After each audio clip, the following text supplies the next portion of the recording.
excepcionalmente com áudio bom hoje. Eu prometo voltar aos áudios bosta a partir do próximo programa.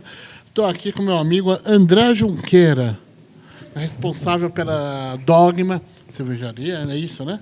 Não! O que você vai servir pra gente aí? Aqui nós temos a CDB, um clássico que foi uma homenagem, né? O próprio nome já vem com homenagem daquele clássico botequeiro de você tomar cerveja com limão e sal. Ela leva casca de limão e folha de lima cafina, composição, e é uma gozo. Então ela tem essa ligeira salinidade de fundo, então lembra o bom e velho cu de burro. Saúde. Saúde pra você.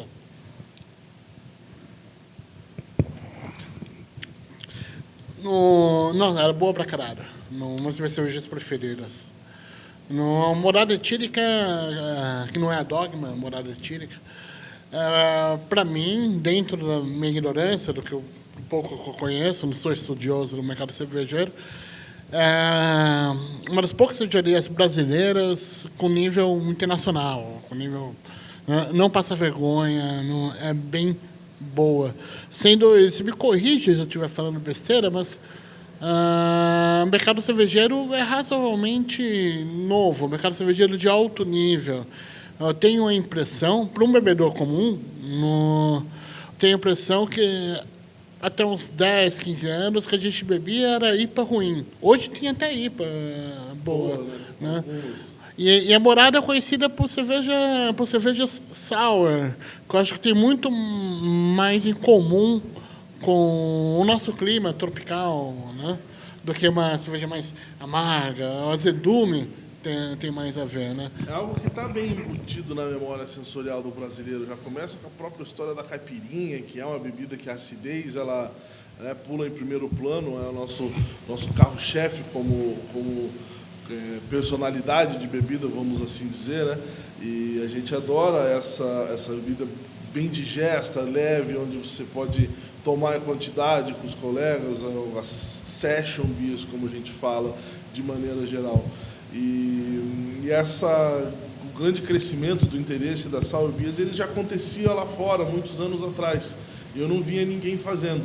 Então, desde o começo da nossa marca, lá acho que em 2012, foi primeiro protótipo de cerveja sour que eu apresentei, a gente levou num festival, e era a única do festival, era aquela coisa assim, ninguém sabia. Os visitantes de fora adoraram, vários dos gringos que vieram julgar e tal, provaram e elogiaram muito. Da galera daqui ninguém entendia, provava e franzia a testa, olhava aquilo, que praga é isso aqui, por que isso está assim?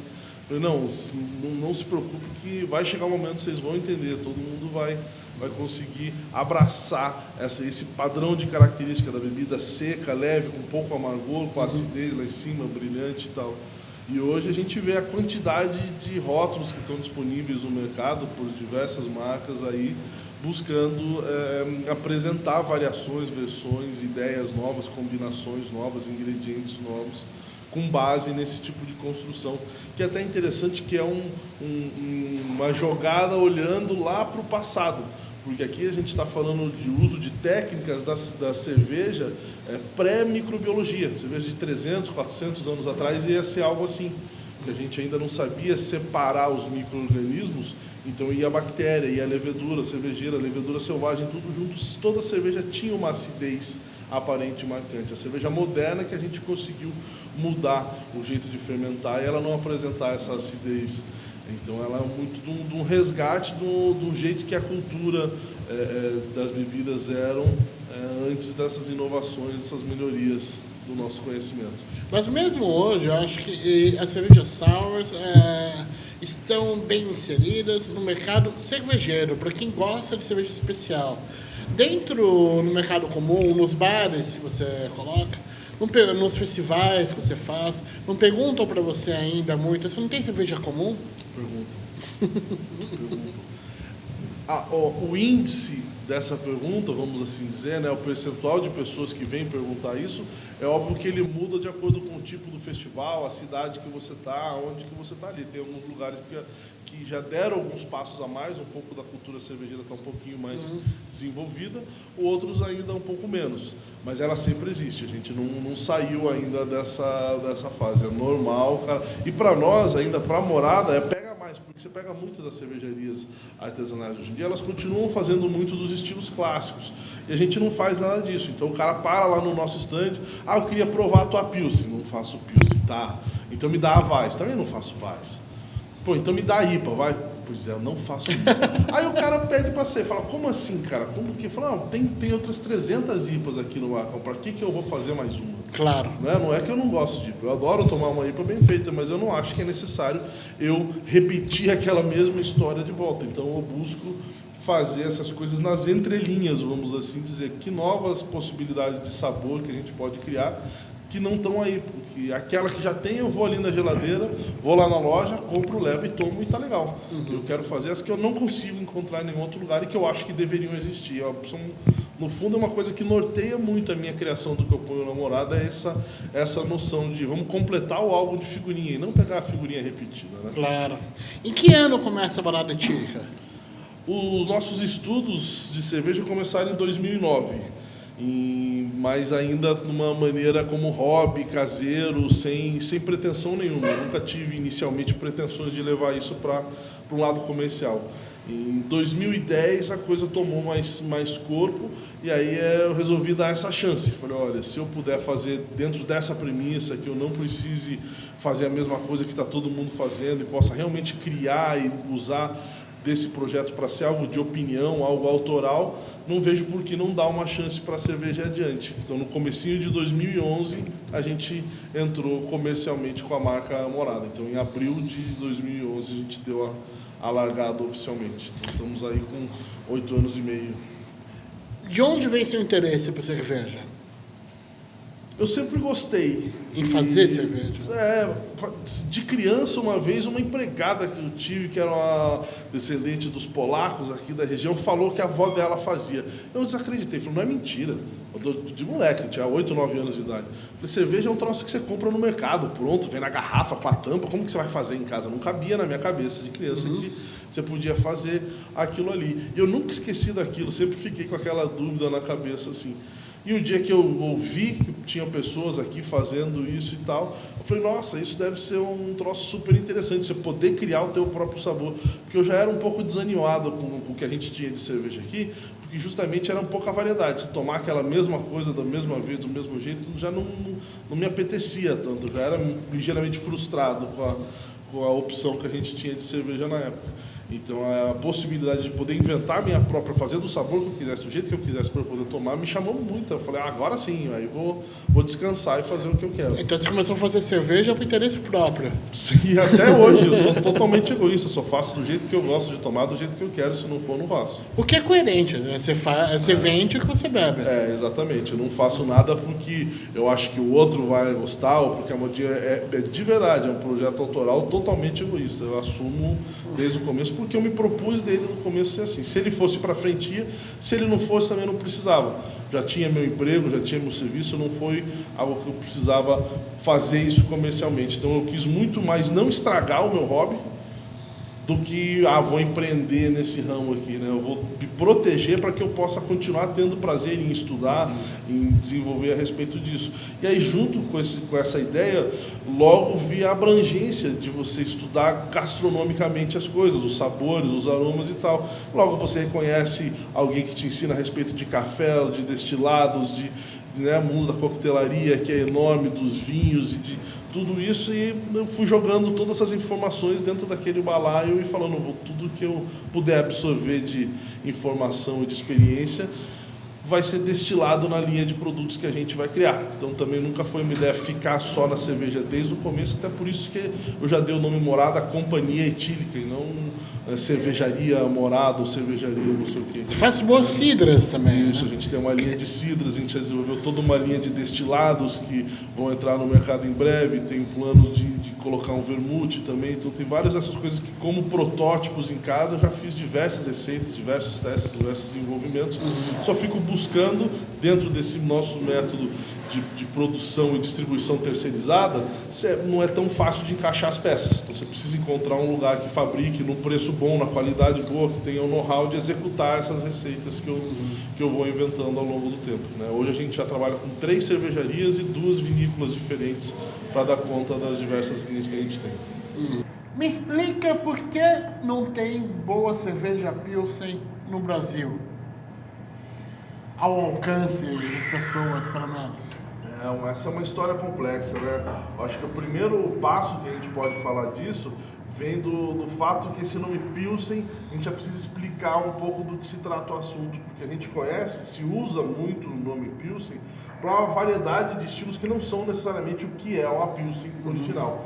Então a cerveja Pilsen original, uma cerveja original da República Tcheca, uma cerveja clara, de baixa fermentação, puro malte, com um amargor proeminente, bem marcante, parecido até com algumas das cervejas americanas que a gente vê hoje em dia, sem ter aquele frutado que é tradicional do lúpulo nativo dos Estados Unidos. O lúpulo europeu ele é mais resinoso, mais herbal, mais floral e menos cítrico, frutado.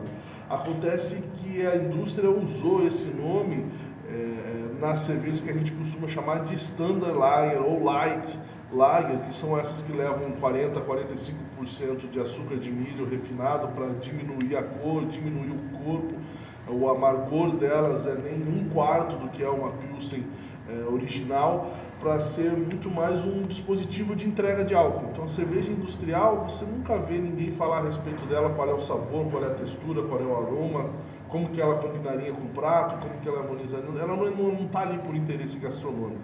Ela é simplesmente um dispositivo de entrega de álcool. Beba mais, desce redondo, toma aqui, super gelado, toda a construção em volta dela é isso, e o nome Pilsen acabou ficando muito amarrado com isso, de ser o produto mais barato possível de ser feito, né? Olha o preço de uma latinha quente no distribuidor, é quase o preço de uma garrafa d'água mineral. Como que pode ter alguma coisa embutida dentro daquele produto ali de valor se ela está quase no mesmo preço que água, né? Então começa por aí.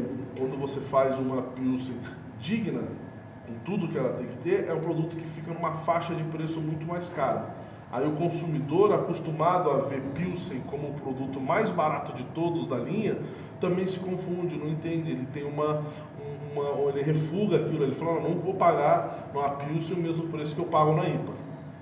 Sabe? Então é difícil para o cervejeiro também colocar mesmo que ele queira. Eu quis muitas vezes fazer isso porque é realmente um estilo que falta. Mas o produto final ele pode ter um custo de uma Pilsen, pode ter um custo mais elevado que de uma IPA, que as pessoas valorizam facilmente, mais. Facilmente. E aí a pessoa não tem essa percepção de valor por causa dessa sujeira que foi colocada em cima do nome pela grande indústria. Porque uma Pilsen ela merece um período de maturação muito mais longo, o dobro, então fica o dobro de tempo dentro do tanque na cervejaria, descansando, e tudo isso vai agregando ao custo. Então aquilo que uma Pilsen realmente deveria ser é uma cerveja com preço das cervejas especiais de maior valor agregado. E na percepção do consumidor isso não funciona. A gente está ainda muito envenenado com o tipo Pilsen que a grande indústria usou nas suas latinhas aguadas ali por tanto tempo. Então são pouquíssimos os exemplares que você consegue encontrar ainda de quem faz algo bem bacana naquele estilo. E por ele tender a ser muito delicado, ser neutro, também fica muito óbvio qualquer defeito, qualquer problema, se você não tiver um nível muito alto de execução, fica muito aparente. Enquanto em outros estilos, pequenos problemas muitas vezes passam desapercebidos e você não percebe que não estava tudo aquilo. Ela desce sem reclamar tanto, enquanto a outra fica mais exposta, né? E que ponto uma cervejaria deixa de ser artesanal e passa a fazer parte da indústria? Isso é uma grande discussão. A primeira coisa que as pessoas pensam é a respeito do tamanho. Mas essa é uma noção muito romântica e ela não é verdadeira, porque a cerveja ela gosta mesmo de tamanho. Quanto maior for a tua cervejaria, maior a tua oportunidade de fazer um produto de alta qualidade, porque você pode empregar pessoas mais especializadas, você pode ter equipamentos com uma tecnologia mais avançada, né? Uma nano cervejaria pequenininha que produz 5, 10 mil litros mês, não vai poder comprar um equipamento de laboratório para analisar adequadamente sua matéria-prima ou seus produtos, porque não cabe no orçamento, não fecha a conta. Então é muito romântico essa noção da cerveja artesanal, é aquela que é feita de pouca quantidade no fundo da garagem do cara. Não é que não dá para fazer cerveja boa em pequena quantidade, até dá. O cara é um herói, a gente tira leite de pedra. Mas não é isso que a cerveja quer. A cerveja é um produto de tecnologia. Então não é o tamanho. Querer taxar pelo tamanho é mentira. Você pode pegar fábricas maravilhosas. Posso falar, por exemplo, uma que é uma das minhas favoritas, a Firestone Walker, dos Estados Unidos. A fábrica dos caras é monstruosa para o tamanho de cervejaria artesanal e todas as cervejas são maravilhosas. Mas eles não se mexam. Eles estão lá para fazer cerveja maravilhosa, perfeita, todo santo dia. Padrão que eles estabeleceram de qualidade para o produto deles é lá em cima e eles não arredam o pé disso daí. A melhor resposta que eu já recebi, que eu já ouvi a respeito dessa, onde é a linha divisória disso, assim, porque não é o tamanho, não é o tipo de instalação, não é nada disso. É algo um pouco mais conceitual. Então o Sr. Randy Mosher, que é uma celebridade no mundo cervejeiro, uma vez falou, quando a receita e o padrão de qualidade foi estabelecido para uma pessoa que carrega saco de malte, que conecta a mangueira, que passa calor e frio dentro da fábrica, se molhando, se ferrando todo, você pode saber que ele vai valorizar o produto, vai ser uma cerveja artesanal. Quando essa pessoa tiver um dizer a respeito do que o produto deve ser. Quando quem define o que o produto deve ser é um cara com a planilha de custos engravatada no 8º andar de um prédio, não vai sair cerveja artesanal, não importa o que seja ali, porque o ponto de vista dele está por corte de custos, por mais eficiência fabril, e esse é o foco número 1 e não o aroma e sabor final que o produto vai ter. Quando você troca a bebida pelos números, talvez seja uma boa linha divisória, né? É isso aí. E aí não é uma questão de tamanho, você pode ter uma cervejaria fazendo 50, 100 mil litros mês, que seria um tamanho artesanal, e a cabeça do cara está focada em fazer aquela pilsen aguada mais barata para ganhar a briga de chopp dos bares da vizinhança dele. Aí aquilo ele pode ser, ele vai falar que ele é artesanal, mas a mentalidade do que ele está falando não é. Tem outro lado daí dessa história, que aí a gente consegue mais claramente traçar linhas, é onde a gente tenta demonstrar, principalmente para órgãos reguladores, como a gente precisa que a nossa legislação evolua, tanto a tributária quanto as regulações em termos de instalação e tal, o que a gente chama de cervejarias independentes. É outra palavra, em vez de usar artesanal, usar independente. Uma coisa é eu pegar o meu dinheirinho, você o teu, de fazer um empréstimo no Banco do Brasil, comprar um inox e começar a trabalhar pagando a conta e tal. Outro troço é uma empresa de um monopólio gigante internacional, né, que chega e faz lobby no país, tem o governo inteiro na mão, faz o que quer, como quer, samba e de samba. Imagine só, hoje a gente vive na realidade que uma empresa tem mais de 70% do mercado de cerveja do país, que é o terceiro maior produtor do mundo, está na mão de uma única empresa. Então o nível de poder que ela tem em cima desses órgãos reguladores, dos órgãos de tributação, do governo em geral, é muito, muito desproporcional ao que a gente tem. Então eles conseguem atingir uma série de benesses que a gente não tem alcance jamais. Então a ideia da cerveja independente é o que hoje em dia a gente tenta criar mais essa divisão para poder angariar algum resultado factível de melhorar nossas condições como pequeno mercado de cerveja independente dentro do país. Se a Ambev quiser comprar a Morada Etílica agora e pagar um bom preço, você vende e monta outra, ou você mantém a Morada? Ou você vai morar em Mônaco? Eu não julgo ninguém pelo que a pessoa decide fazer do seu negócio, mas o que a pessoa significa, os princípios dela, eu acho muito complicado. Eu acho perto de impossível alguém como a Ambev vir oferecer para mim, que sou um dos que mais dei pedrada neles, mais exponho as coisas que eles fazem. Mas eu venderia minha marca, não digo para você que eu não venderia. Não gostaria de vender para eles, gostaria muito mais de vender para vários outros grandes que eu acho que são bem mais bacanas que eles. Podia vender para Michele, né? Em hipótese nenhuma, em hipótese nenhuma, por dinheiro nenhum do mundo, eu faria o que alguns já fizeram, que é mudar de lado. Eu saí daqui com o meu discurso que eu tenho hoje, com a visão que eu tenho, pular para o lado de lá e falar, não, agora na Ambev nós somos amigos, nós estamos aqui para ajudar a cultura cervejeira, nós viemos aqui, coisa e tal, né? Das duas das grandes cervejarias brasileiras que foram vendendo para a Ambev, aconteceu bem isso, era o nosso general, o nosso coronel, pularam de lado e começaram a usar o discurso oposto do lado de lá um mês depois da história. Eu falei, isso para mim não cabe na minha cabeça como princípio, como pessoa. Agora, eu vender a minha marca, a minha logo, a propriedade intelectual, trocar aquilo por dinheiro e fazer outra coisa na minha vida, eu acho que eu até posso fazer o que eu quiser do meu negócio, eu que pago meus boletos, sei aonde dói a história. A única coisa é que sempre vence. Você virar o palhaço do outro lado, né, cara? Botar a tua cara e expor ali, tendo sido o capitão de um exército, sei lá, pular e virar capitão do outro exército, eu acho que é algo bem... Eu acho feio, né? Eu tenho vergonha alheia de quem faz isso. Eu também, obrigado. Vamos abrir mais uma? Vamos. A gente está na cervejaria da Menix, só que a gente trouxe as cervejas dele para beber. Copa Arábica? Puta, cafezinho, né? Conta um pouco da história da cerveja. É uma das minhas cervejas preferidas do mundo. A Hopi Arábica, eu vou te dizer que a maioria dessas cervejas que eu faço são todas uma construção. Eu fico imaginando, o sabor assim, o aroma assim. Eu vou construindo aquela história toda dentro da minha cabeça. Leva um tempo. Já a Hopi Arábica, ela foi a sensação de uma tijolada. Eu estava dirigindo, me veio o nome, a cerveja, o aroma, a cor, o onde, como, por quem, quais circunstâncias, tudo pronto. Então, na minha cabeça, na minha loucura, eu acho que ela nem foi uma cerveja que eu inventei, eu acho que ela foi uma cerveja que eu ganhei. Não sei de quem, não sei de onde, mas ela caiu pronta. Eu não pensei. Ter vida própria, uma entidade. Isso aí, ela chegou assim para mim. As pessoas estão acostumadas a cerveja com café escuras, mais encorpadas, para quem não conhece. Essa tem um outro estilo. É isso aí.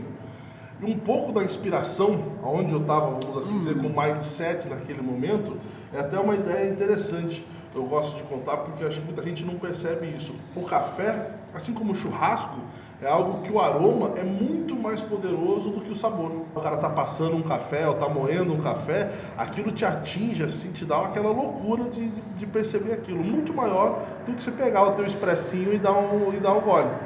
Né? Que nem a costela do vizinho, é muito mais desesperadora você ficar sentindo o cheiro daquilo do que um pedaço de bife que você põe na boca ali. Então eu queria empregar o café na cerveja de uma maneira que o aroma, essa leveza, esse perfume tivesse presente, mas não necessariamente aquela construção que a gente conhece de textura, de sabor, de torrado, de amargo, de astringência que ela tem. Como você mesmo falou, a maioria das pessoas coloca café numa cerveja já escura, com malte torrado. Aí você colide o aroma e o sabor do café com o aroma do cereal torrado, que são relativamente parecidos. Aí você não sabe muito bem quem é quem. Onde começa um... Eu falei, vamos deixar só o café contar a história dele, para isso eu não vou colocar nenhum tipo de malte caramelizado ou tostado para que ele não interfira no perfil. Então, vou te dizer que nem foi assim um esforço para fazer ela ficar extra clara. Foi ao contrário, a gente queria que o aroma fosse aquilo, para o aroma ser aquilo, não precisava colocar aqueles outros, o resultante foi ela ficar assim. Deu certo. Deu certo. Se a gente fosse fazer uma cerveja junto, agora, do zero, o que precisaria? Como que a gente faria? Sem sombra de dúvida, o primeiro passo é imaginar que tipo de sabor a gente quer atingir. Que tipo de personalidade que a cerveja vai ter, e aí a gente começa a montar qual vai ser a cor, qual vai ser o teor alcoólico, qual vai ser o aroma, que tipo de temperos, que tipo de levedura, que tipo de técnica. Eu acho que a gente quer fazer uma cerveja sour.